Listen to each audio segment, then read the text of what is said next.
সাতক্ষীরা ২ আসনে সাতক্ষীরা জেলা বিএনপির সাবেক সাধারণ সম্পাদক এবং বর্তমান জেলা বিএনপির আহ্বায়ক কমিটির সদস্য আব্দুল আলিমের মনোনয়নের দাবিতে মশাল মিছিল করেছে বিএনপি নেতাকর্মীরা।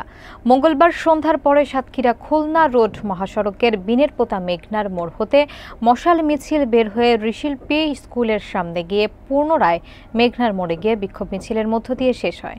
মোকাররম বিল্লাহ ইমনের প্রতিবেদনে দেখুন বিস্তারিত। এ সময় বক্তারা বলেন, সাতক্ষীরা সদর ২ আসনে ধানের শীষ প্রতীকের কাণ্ডারি আব্দুল আলিমকে ঘোষণা করতে হবে। আব্দুল আলিম ছাড়া অন্য কাউকে বিএনপির নেতাকর্মীরা মানবে না। যাকে মনোনয়ন দেওয়া হয়েছে তিনি একজন দলছুট নেতা, তাকে আমরা মানি না। অবিলম্বে জাতীয় পার্টি থেকে আব্দুর রৌফের মনোনয়ন বাতিল করা হোক, এমন দাবি জানান নেতাকর্মীরা। তারা আরও বলেন, নেতাকর্মীদের সুখ দুঃখের সাথে ছিলেন আব্দুল আলিম। একমাত্র আব্দুল আলিমকে দিয়ে সাতক্ষীরা ২ আসনে ধানের শীষ বিজয় ছিনিয়ে আনা সম্ভব।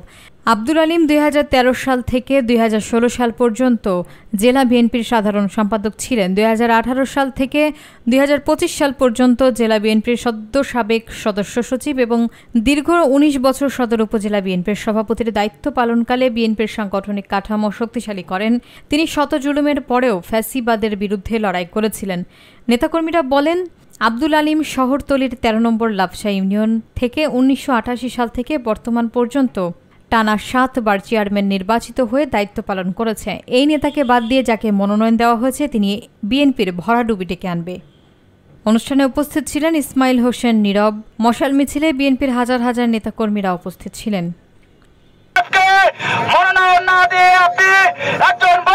আমরা চাই অতি অবিলম্বে মনোনয়ন বাতিল করে আলিম সাহেবকে মনোনয়ন দেওয়া হোক। জনাব তারেক রহমান সাহেব, আপনাকে একটি মেসেজ দিতে চাই, আমরা তুষের আগুনে সীমাবদ্ধতা আছি। এই তুষের আগুন যেন দাবালানে পরিণত না হয়। আমাদের হাজার হাজার এই যে নেতা কর্মী আমরা মাঠে নামছি, ওনাকে নমিনেশন দিতে হবে। নেতার নমিনেশন দিয়েছে, এই আমরা মশাল মিছিল করছি। উনি দীর্ঘদিন আমাদের ১৭ বছর আমাদের হাই করে রাখছে। সাতক্ষীরা সদর ২ আসন যদি আলিম চেয়ারম্যানকে দেয়, আমরা সারা বাংলাদেশ থেকে একটি ধানের শীষের সিট উপহার দেবো ইনশাল্লাহ। বিএনপির একটি ঘাঁটি হিসাবে রূপান্তরিত করে রেখেছিলেন এবং তিনি দুইবার ক্রস ফায়ারে আসামি ছিলেন। আমাদের দাবি, যাকে মনোনয়ন দেওয়া হয়েছে তিনি একজন বহিষ্কারিত নেতা। এই বহিষ্কারিত নেতার মনোনয়ন বাতিল করে যিনি দুঃসময়ে এই বাংলাদেশ জাতীয়তাবাদী দলকে সাতক্ষীরা জেলা এবং সাতক্ষীরা সদর থানায় দুঃসময়ে প্রতিষ্ঠিত করে রেখেছিলেন, তাকে এই মনোনয়ন দাবিদার। তাই তাকে এই মনোনয়ন দেওয়ার জন্য আমরা দাবি রাখছি।